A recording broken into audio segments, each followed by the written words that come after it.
Morning, ladies and gentlemen. My name is Gary Johnson. I'm the National Organizing Secretary for African Democratic Party, ADP. And I'm introducing the other guest I'm here with. On the far right, it's Mr. Epson Chikoa, who is the Secretary General for ADP. And in the center is Madam President Marcelina Chikasha, who is our president. We are holding this press conference today in terms of the issue of xenophobia in South Africa, and also to look at the progress of Zimbabwe since independence 35 years down the line. Without wasting much of your time, let me switch over to the president to give us the speech. President. Thank you. Thanks very much, Mr. Mugadi. Thanks everyone for coming. We just want to make a short statement on what's been happening in South Africa and maybe just look at where we are as Zimbabwe.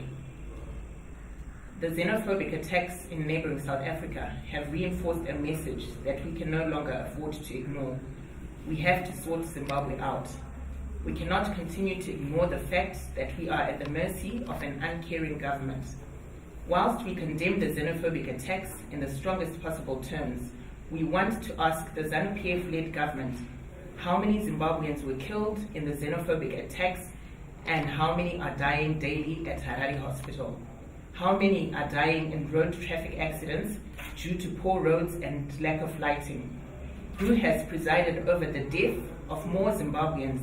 Is it King Zweletini or our own Minister of Health?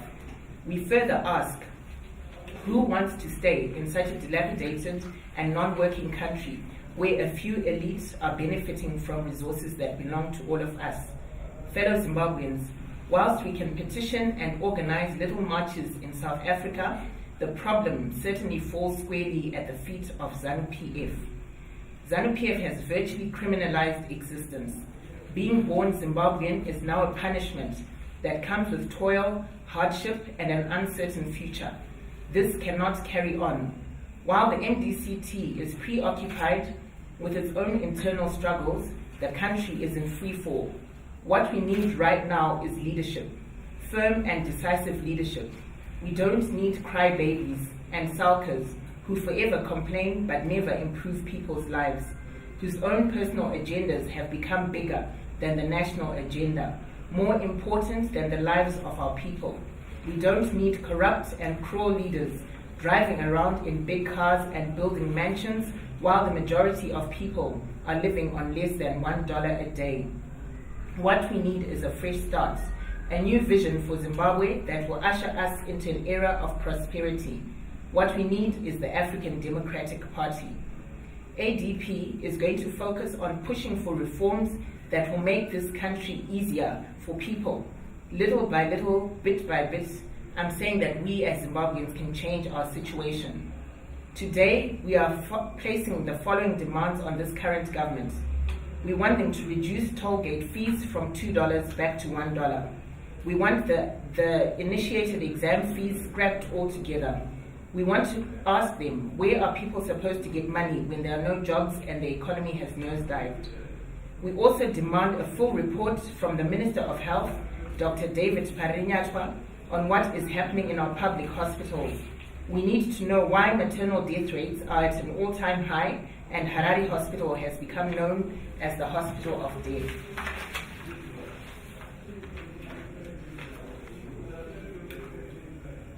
As the African Democratic Party, we will actively push for these three areas to be reviewed so that our people may be given relief. The government needs money, but instead of financing its budgetary requirements from squeezing the citizens, they should focus their energies on resuscitating industry, expanding the tax base, and creating employment. To President Robert Mugabe, it is not too late for you to make bold decisions in favor of the country and not just your party. Some hold you in high esteem in Africa for fighting for the black Africans' rights. What good is land reform when people are hungry? What good is indigenization when masses are unemployed? What good is independence when young people like Itai Dzamara lost their freedom? What good is a high literacy rate when our educational institutions are in an appalling and underfunded state? My message to you today, Mr. President, is that it is not too late. You can still pave way for younger leaders with a right heart and mindset to be involved in politics. Finally, I would like to mention the Zamara family. We are standing with you. We condemn Itai's abduction in the strongest possible terms, and we believe that the culprits should be found and brought to book. Let's create a better country, Zimbabweans. Let us move from apathy to being active participators. Let us shake off the fear that we have and get our country back. It's not too late to make it work. Thanks very much. Thank you very much. We just want to know, what is your party doing to try and achieve the demands that you have made? You have made a lot of demands, and you have also mentioned that Zimbabweans must desist from apartheid. What is your party doing on the ground to try and ensure that government is accountable and also that citizens participate in political process? Primarily what we've seen is that there's a big gap in terms of education. So our main thrust right now is just to educate the masses on why it's important for their voices to be heard. The history that we've faced and the past experiences that we've gone through have resulted in a lot of fear in our society.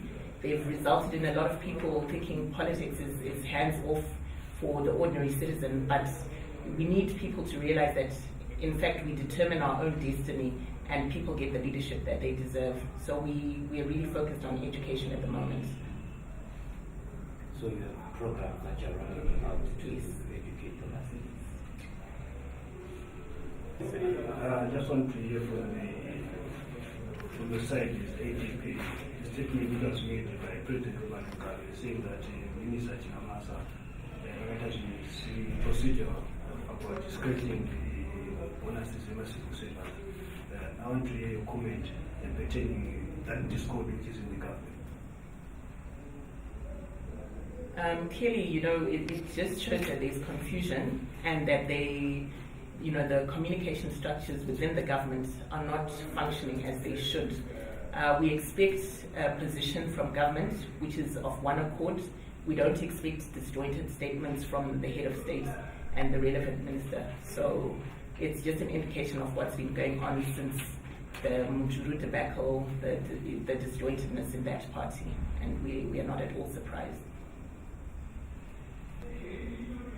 Do you have plans to be working with other political parties in a grand coalition, or you are confident of going it alone after effecting the change that you are talking about? We're always willing to talk and engage with other political parties because we believe in unity and we believe in working together.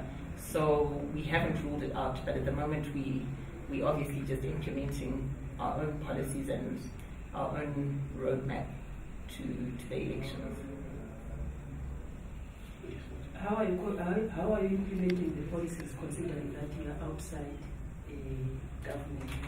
And secondly, you mentioned something to the effect that it is Mugabe and his regime's problem that Zimbabweans are being attacked in South Africa. We have countries like Malawi, Mozambique, poor countries. Is it about the regime only, or is something bigger concerning South Africa? I think we need to take responsibility. My trust has always been, what can we do as Zimbabweans?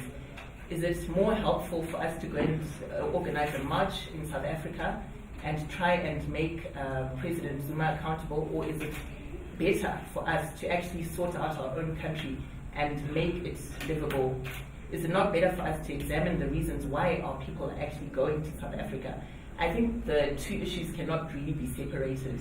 There is an issue of what we would call Afrophobia, since it's not affecting the white citizens of South Africa. But we also need to know that we have an issue at home which we cannot ignore and which we need to take ownership of and sort out so that people at least have an option. When are you going to implement your programs, considering you're outside the government? I think leadership is really not about having a government title or, sitting in parliament. People can effectively lead in their communities. We are doing programs in the 7 provinces where we have a presence, and we found that people are responsive, and we don't have to wait to be rubber stamped by an election to actually start showing leadership in Zimbabwe. Maybe outside this press conference, are you as a party going to participate in the coming by-elections in June?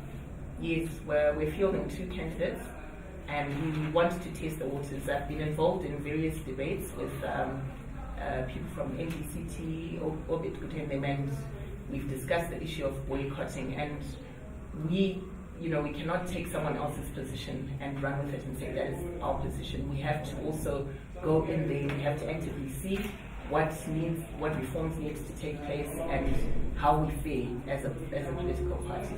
And then after that, I think we can have a better informed position.